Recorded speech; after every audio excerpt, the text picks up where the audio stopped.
Welcome to the Rational Mind, and before we get into this video, please be sure to hit the subscribe button so that you can be notified when I upload new videos.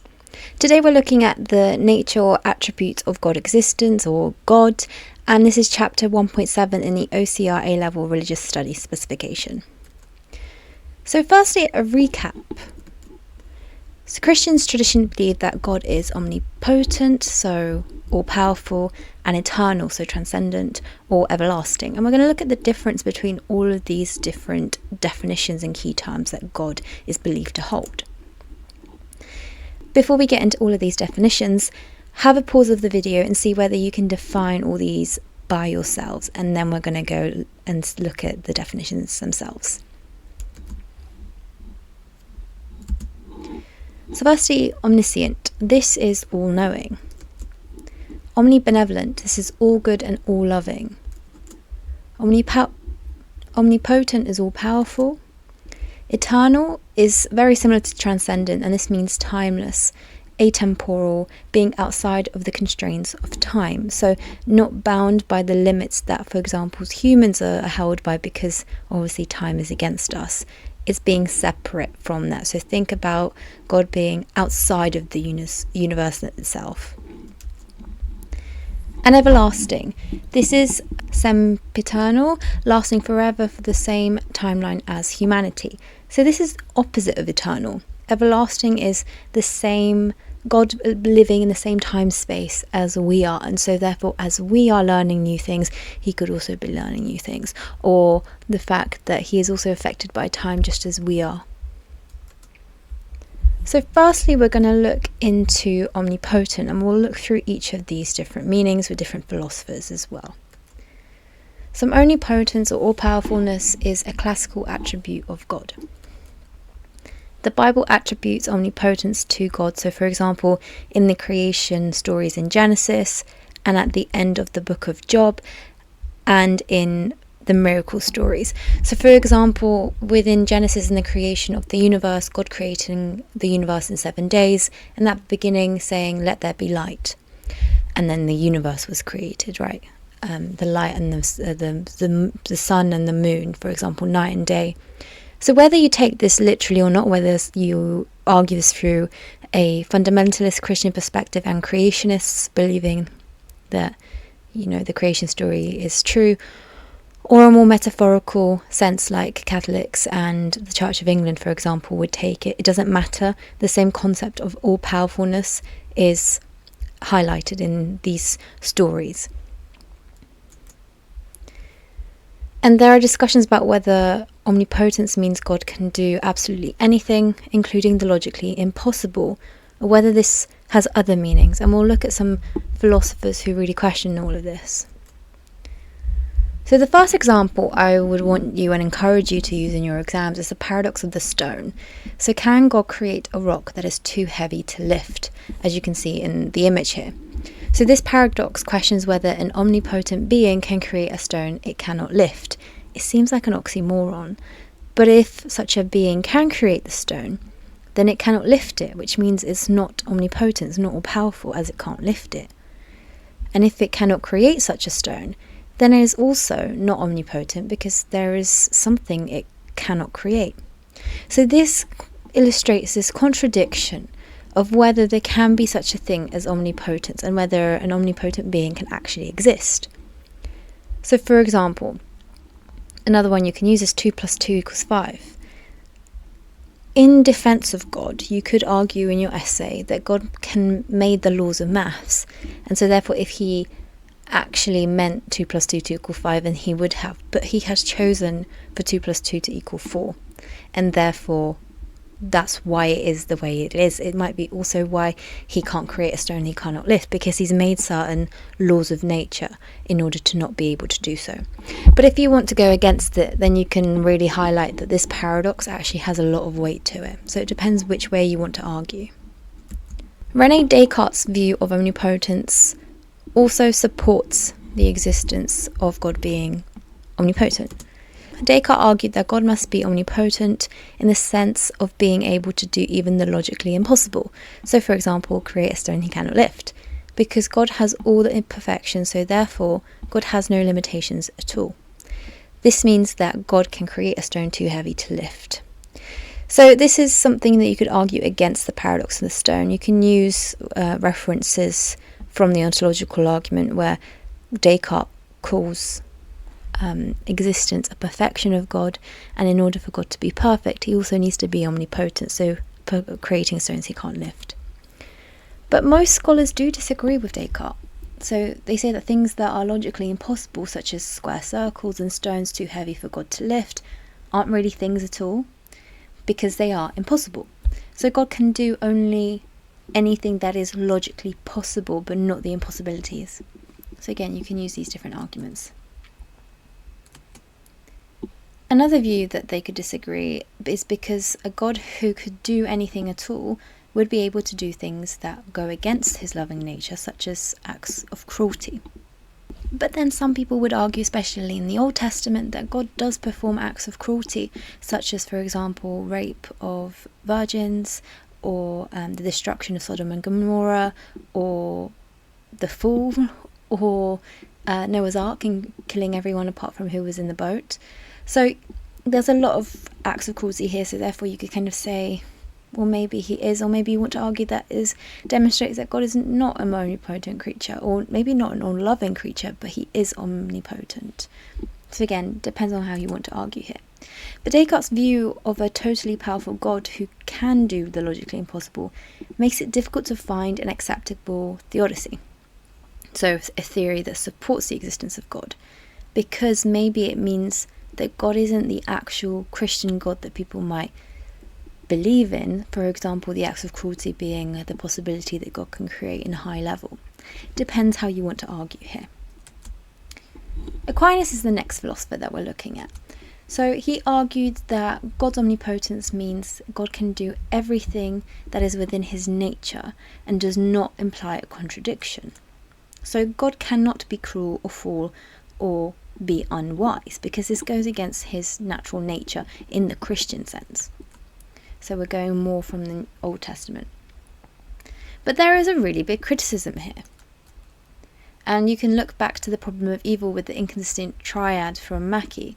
So some people might argue that if there are things God cannot do, and he is limited by his own nature, then he can't be omnipotent.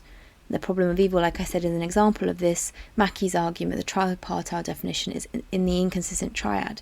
So for example, if God is omnipotent and evil exists, he can't be omnibenevolent, meaning he has the power to stop evil, but he doesn't want to. Or if evil exists, God is omnibenevolent, and God is, then he can't be omnipotent, meaning that he wants to stop the evil, but he doesn't have the power to do so. But as we saw in Problem of Evil video, some people argue that evil doesn't exist, or rather it is a absence of good, which is what Augustine argues. But again, it depends what you want to argue and which argument you find the strongest. And this is a really big criticism that a lot of philosophers have to take into account, because it does very largely limit God's power in this sense. Then we have Richard Swinburne's view of omnipotence. So he argued that God can do everything, but logical impossibilities are not actual things or concept. So square circles aren't things, and neither are stones too heavy for God to lift, or knots that God can't untie. So they could never exist. So God can do everything that is possible. And then we have Vardy as well. Peter Vardy argues that God deliberately limits his own power, so therefore he has the power to do anything, but he chooses to limit it, and that shows that he is an omnipotent creature. God created the world in such a way that his own power would have to be limited as a result. So this does not reduce or undermine God, because God chose to do this in order to create a world suitable for free and rational human beings. And this is a really important aspect for humanity, because we then have the ability to choose and have free will and rational will in order to take the actions that we do take. And this is in support of, for example, the fact that people do damaging things, like for example things like genocide, murder happen because it's actually people that make the decision, these horribly morally corrupt and disgusting choices, and it's not God. You can argue that way, but you can also argue the other way is, well, if God knows everything, and how does he not know that these things were going to be chosen? But the free will defense is a very strong argument that you can analyze here, unless you don't think we have free will, and then you can completely counter this by saying, well, we don't have free will and everything is predestined. And a person that you can use for that theory is John Calvin, who was a Calvinist who believed in predestination. And you can check out my moral responsibility video. It's not an OCR syllabus, but if you want to find out more and include that in your essay, then you might actually get extra marks to do that. So you can take a look at that video in support of that as well. Vardy also goes further and says the letters to the Philippians in the Bible suggest the same idea. When God came to the world as Jesus Christ, he deliberately limited his own power in order to become accessible to humanity. So in the sense that Jesus became a human, well, he was born a human, and so therefore God limited his own power by being God and human at the same time, and dying on the cross, for example. But ultimately, his power was shown and came through after, when he resurrected. But he had to limit his power in order to do that. And the Christian doctrine that God deliberately empties himself of his power is also known as kenosis. So you can use that as a bit of key terms there. And there are also some other ideas about omnipotence. There are a lot of discussions about whether omnipotence is compatible with other attributes traditionally ascribed to God, as we saw in Mackey's argument of the inconsistent triad in The Problem of Evil. But there are also discussions about whether omnipotence makes sense as a concept itself. Perhaps an all-powerful being could not possibly exist. Or omnipotence is a problem of religious language, where we do not have the words to frame an adequate concept of the power of God. And here you can relate back to the religious language topic. You can look at that video that I've done as well in order to get more insight on that. And Whitehead and Hartshorne argued that a totally omnipotent God would not be as impressive as a God who could meet resistance, because then there's no way to go about it, figure out another way. I don't know if that's a convincing argument to use, but again, you can analyse that in your own essays, whether you think it's more convincing or whether other philosophers have been given more impressive arguments that we've gone through, or whether God isn't actually omnipotent. The next attribute that we're looking at is omniscience. So as we said, omniscience or all-knowingness is a classical attribute of God too. It includes ideas such as being unfailingly wise as well as knowing everything. Ideas about the omniscience of God raise issues about God's relationship with time and with human free will as well. So here you can analyse those two problems. So if God knows with absolute certainty and is never mistaken, God's knowledge of people's future actions should be seen to fix those actions and remove freedom of choice. And that would be because God would know what we do before we even choose to do it. And we'll look at arguments for and against here. So people can't do anything except the action of God already knows they will do. So perhaps free will is compromised here. As we can see, Schleiermacher here argued that God can know us as close friends do. So he can know what we will do without forcing our choices. But his critics argue that God's knowledge is not like the knowledge friends have, because God never guesses or makes mistakes, whereas our friends might, even despite them knowing you really, really well. They might still not be completely certain because they're not you. And because in this argument, God has created you, he should know you better than anyone else. Then we have the relationship between God and time. So this is a really big criticism. So many classical Christian thinkers such as Augustine, Anselm and Aquinas argue that God is eternal in a timeless way. So this means that God created time and is not bound by it, but exists in the past, present and future. So all at once. Whilst others, like Swinburne, argue that God is everlasting in a way that moves along the same timeline as we do. So with these three, God is outside of our timeline, whilst with Swinburne's theory, God is within our timeline.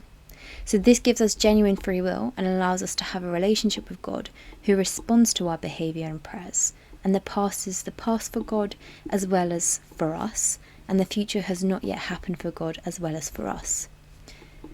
So in a sense, you can say that this could then question God's omniscience, because does he actually know what's going to happen? Whilst this concept might be a bit more convincing, because if God knows everything all at once, it means that he's not learning anything new, so therefore it doesn't limit his omniscience. But this might limit free will, whilst this might allow for the concept of free will more.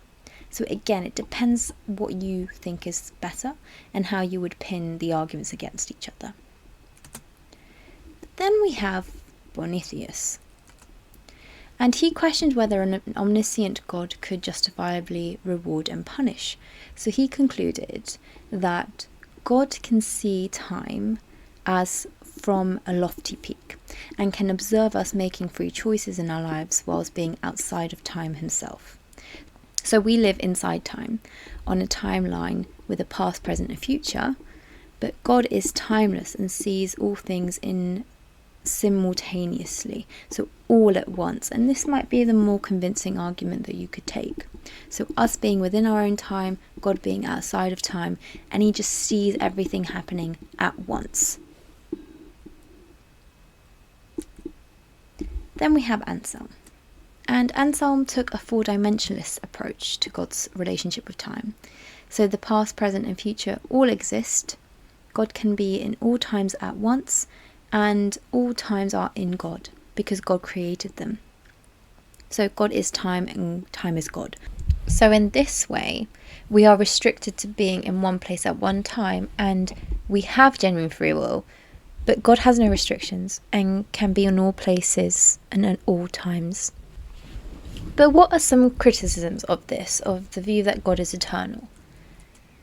So if God is timeless, then he does not change, so he does not respond to people's behaviour. So for example, with anger or love. But we don't see that in the Bible. He does respond with anger and love, whether it's, for example, in the Old Testament with Sodom, the destruction of Sodom and Gomorrah because of how the people were behaving. I mean, in this context, it's also an example for an anti-homosexual relationship perspective. God didn't approve and therefore destroyed the town. Argument that you can use for that topic as well. Or with love, for example, with the fact that, Jesus died and was resurrected for all of our sins, to take away the sins of the world. That's an act of love. So you can criticise that because maybe he does.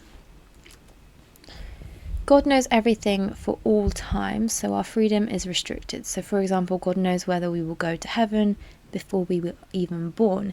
So this is again the predestination argument that John Calvin would be in support of. So in that way, free will doesn't exist for us. And God cannot interact with the universe in a meaningful way at a particular time if he is eternal. But because some people obviously believe that they have had religious experiences, means that maybe God does interact within the world. So this is another argument for God not being eternal. And God is not omniscient because as he is eternal and outside time, he does not know what day it is. And then we have possible criticisms of the view that God is everlasting. So it makes God seem less impressive because God is restricted by time and has to wait for things to happen. It puts limits on God's omniscience as he can't know the future with certainty. And it raises questions of what God was doing before he created the universe. And next we're moving on to omnibenevolence. So the Bible is clear that the nature of God is love, And this is a consistent theme throughout Old and New Testaments. God is described as good and perfect in the Bible throughout the whole book. And when God creates the universe in Genesis, everything is very good, suggesting God only does good rather than bad, or he had intentions to do good. And when God chooses Israel as his people, he sets them a standard to follow, and this is obviously taken from the Bible for quotes. For example, the Ten Commandments, as you can see here: thou shalt not kill, thou shalt not commit adultery, thou shalt not steal, all of those 10 commandments.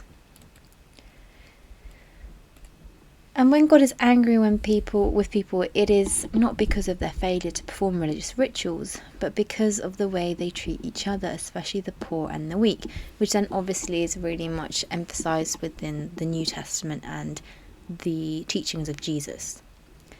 So for Christians, God's goodness is exemplified in the person of Jesus Christ and his sacrifice on the cross. And love is seen as an attribute of God, and also as the creation of God. God is found everywhere love is found. And again, with Jesus coming into the world, he was teaching love thy neighbour was the biggest teaching, giving people the ability to find out for themselves what the most moral thing to do, what God wanted people to do. So in that sense, you could show that that was an omnibenevolent thing to do, Jesus as being the gift to humanity, as what Christians would believe. But there are criticisms of the idea of God as omnibenevolent. And some argue that the God of the Bible, especially in the Old Testament, isn't good at all. As I said earlier, he asks Abraham to sacrifice his son as a test. He can be jealous and angry, and in the story of Noah, he regretted the flood, suggesting that God can make mistakes. And the problem of evil, as we again mentioned earlier, raises questions of whether God of omnipotence can also be all-loving when there is evidence of evil in the world. So again, listing and referring to the inconsistent triad that Mackey came up with. And omnibenevolence might be considered incompatible with other attributes of God. So for example, if God is omnibenevolent, then he cannot do evil. But if he is omnipotent, then he can do anything. So both good and evil. Again, that's just emphasizing the inconsistent triad there. And that's all for this topic. So you can take a pause of the video and see whether you can answer all of these questions. And if you can, then you know all the AO1 content for this topic.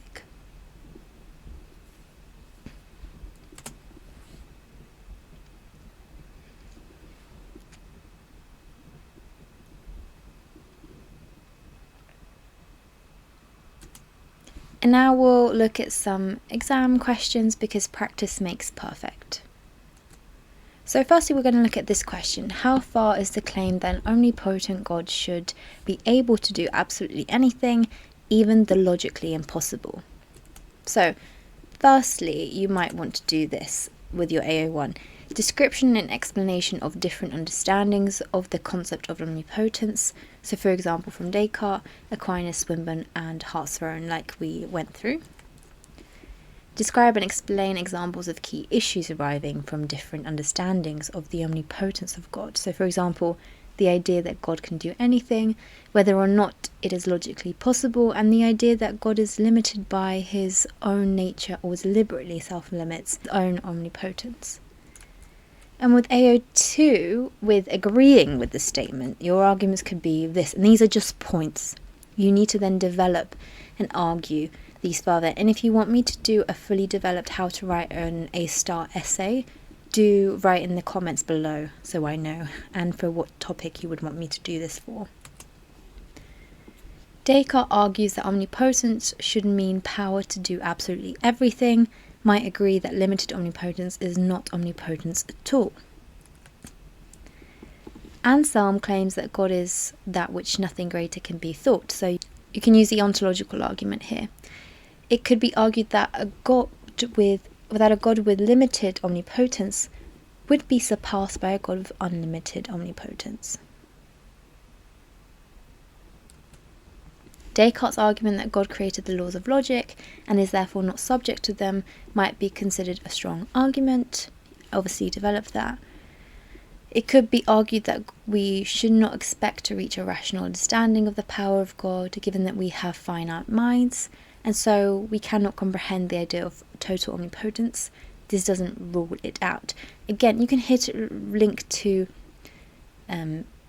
the religious language topic, the first half of the OCR specification, where we talk about via positiva and via negativa. You could bring both of those aspects in here as well. And especially via negativa, maybe the fact that as humans we don't have the comprehension of God, so maybe we can only use negative terms and not positive terms when describing God. So therefore omnipotence, omnibenevolence, omniscience are all terms we can't really use. And when disagreeing this statement, you can make these points. So total omnipotence is incompatible with the concept of an omnibenevolent God. Total omnipotence is incompatible with many theodicies. And you can then talk about, the problem of evil here and link in Irenaeus if you want to, and all of those concepts, and Mackie. Aquinas' understanding of the power of God is the best way of capturing the nature of divine omnipotence. Swinburne argued that logically impossible things are not things at all. God can still do everything, even if not the logically impossible. God can do absolutely anything, but self limits his power of human benefit, so that we can have an orderly world and epistemic distance. Again, epistemic distance is something that John Hick talks about in the Problem of Evil topic, so you can look at it there. Hartshorne suggested that total omnipotence is not as impressive as a great power which is not total. And now we're going to look at question 2. So discuss critically issues arising from the belief that God is omniscient.